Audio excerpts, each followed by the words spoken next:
So I'm currently in my mum's house, which is extremely loud. But one of the benefits, apart from having food cooked for me and having dinner ready at 5:45 every day, which is such a blessing, my brother is trying to like educate me on all things new music, and I keep trying to remind him. I'm like, excuse me, I actually know music. Like, most music that you listen to is sampled from other stuff, and I realize I'm starting to sound like my parents when my parents say, "Oh, you don't know music. That's really like an Earth, Wind and Fire sample," or "That's really like," and I'm like, I had to catch myself this week. Anyway, he played this song to me, and I was like, I love that song. And I started singing the words. No, friend, I was singing the wrong words. It's a song by Summer Walker and Usher called "Come Through." Do you know the song came out last year? Where have I been? Yeah, I heard it when it came out. Where? You just heard it this week. I heard it on Wednesday. Wow. I don't know where I was. So anyway, I was stay watching the music channels. Not all of us stay watching music channels. The only reason I started watching music channels again is because I'm up sometimes in the midnight hour, not even in the midnight hour, at the hours that come after midnight, and like TV channels start to shut down. But you know what doesn't shut down? Music channels. And sometimes I just go there and I listen to music. Here's me start singing the wrong words. It said, "Relax, player." I couldn't believe it. And I just come to the conclusion that, do you know what? I think all the music and creativity has already been done. Everything now is just being reworked, remastered, and sampled. It made me feel very sad. It also made me feel very old. And then I spent the rest of the week listening to all new music that I could find. But guess what? Some of it was nonsense, and it went in one ear and out the other. Where did you search for it? I went to Apple Music, and I went to my suggestions for you. Then I went through my brother's playlist, and I went to One Extra. Your brother's playlist is probably the best place for you, probably. But Apple Music isn't the one. Because so when the album came out, some Walker, I opened up Spotify and it was showing on the whole screen. It's like, this album is out right now, listen to it. Get Spotify. Yeah, Spotify. When the album came out, I was immediately alerted to it. It's like, So Apple Music did the same thing, by the way, but it's just a different interface, and I think that's why I'm missing it. So I get some music, like some new music, and obviously it makes recommendations based on what I like and the stuff that I play most often. So it's just learning, I guess. It's a little bit of AI, but I don't think it's as good as Spotify. But yeah, it just made me feel very old. I've got both, yeah, which reminds me I need to cancel one of them because this is a bit excessive. I've got both, yeah. It's a lot. It's not excessive to have both. I have Spotify, iTunes, and Tidal. Never. Do you have Tidal? Yeah. Oh, but the thing is, your job is you are a musician. Well, yeah. Your full-time job is to be a musician, and not only that, you're a producer. So that's completely different. The reason why I've got both of them is because after unsubscribed into so many things when I wasn't working, I've now resubscribed to everything, and I actually don't know what comes out, so I really need to figure that out. But Spotify is definitely the one for another reason, because once you play the song, it automatically takes you to another song that you might like, whereas Apple doesn't do that for me. I mean, Apple Music doesn't do that. So I feel like that's why Spotify kind of like by force introduces you to things that you wouldn't have listened to. However, I don't actually go out to listen to new music. In fact, I sometimes purposely avoid it. So I think it's going to irritate me. But my younger siblings are definitely the ones that have more knowledge of new stuff, urban stuff, hood rat Instagram. They're the ones that introduce me to everything. Because when I'm in my house, Spotify is on listening to everything. But when I leave the house, what I actually like, I've got onto my Apple Music and listen to outside. I don't know. Thing. I find the song that I like on Spotify. I like it, but then I also put it onto my Apple Music because I feel like it's so much easier to find there, and I can see the album cover, and I know. Whereas with Spotify, you have to kind of go down your likes, and sometimes I just don't have the energy, the energy. So, but this week I've been listening to. So I was watching a workout, an Instagram workout, while not doing the workout, just watching it and cheering them on. Which was me and my cousins were watching, saying, "Wow, wow, you know, wow, I like that, wow." And in the background, he was playing like a mix of things.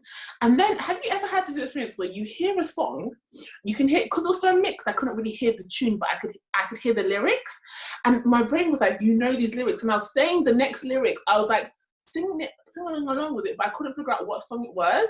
And it got to the chorus, and I said, oh my goodness, it's like a deep soulful house like song, South African song, but it's like it was amazing. That song, yeah, DJ Kent, Falling, and then I just played it over and over again, and then it just reignited my love for deep soulful house and the tangent that is funky house. Funky house. Angela, you actually win the award for educating the listeners. I think every other episode on where funky house originates from. So nobody could ever watch Black No Filter and think that somebody sat in their bedroom and came up with funky house. No way. You know what? I think there's newness and original, like there's original sound that was added to it, but definitely it's been influenced.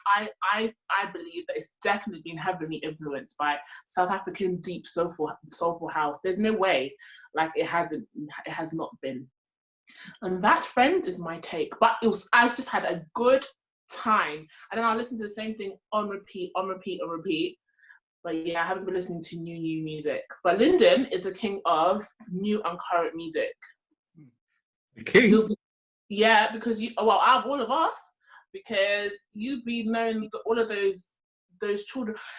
When we went out on New Year, a bank holiday last year. That was so much fun. Yeah, we went to, is that when we went on bank holiday? We went to Proud Embankment. Proud Embankment. Oh, right, yeah. And they were playing some songs that I like, the Afrobeat songs, which was all lovely. And they were playing like bashment songs, which majority of us knew. Not me, maybe one or two. And then they were playing the young and drill, maybe not drill, maybe they didn't play drill. There was no drill. No drill, Angela. Same to me. But they were playing a lot of other, like, not ratchet, but you know. What are you trying to say? They were playing stuff by J Huss. I love J Huss. J Huss isn't drill. Yeah, they weren't playing drill. They weren't playing drill. They were playing. I remember young girls with their weaves done to a T and wearing sliders, progressively twerking downwards to. Oh, they were playing. What's the song called? Yeah, I'm not going to say the lyrics because I'm not incriminating myself today. Yeah, but they played things of that vein, but deeper, like things that no one really knows unless you're watching like the equivalent of Channel U. And Lyndon knew the songs. No, they did not. Knew all the songs. I said, go on, Lyndon, go off. Lyndon knew all the songs in every genre. That I agree with. So, like, if it was Afrobeats, bashment, they didn't play any soca. Maybe they did. They played a little bit of soca. A little bit of soca. And then they went all the way back around. And then they played, like, UKG. I think that's what you're trying to make, a little bit of that. Then they played, like, hip-hop. And Lyndon was very seamless. Like, you know, like a singer who can just go from literally, like, high soprano, and then, like, the melody, then the alto, and the tenor, then the bass. And they can just do all of that. That's what Lyndon was doing. In style. Every left turn they took, Lyndon was right there with them. He said, "You will not catch me out." Lyndon sang those lyrics. I said, "Wow, if this was an exam." Sang the lyrics and dance. Yeah, I don't understand. I don't know what. So what? This is stuff that's like big in the UK right now. You guys just don't listen to that stuff, maybe. Can I ask a question?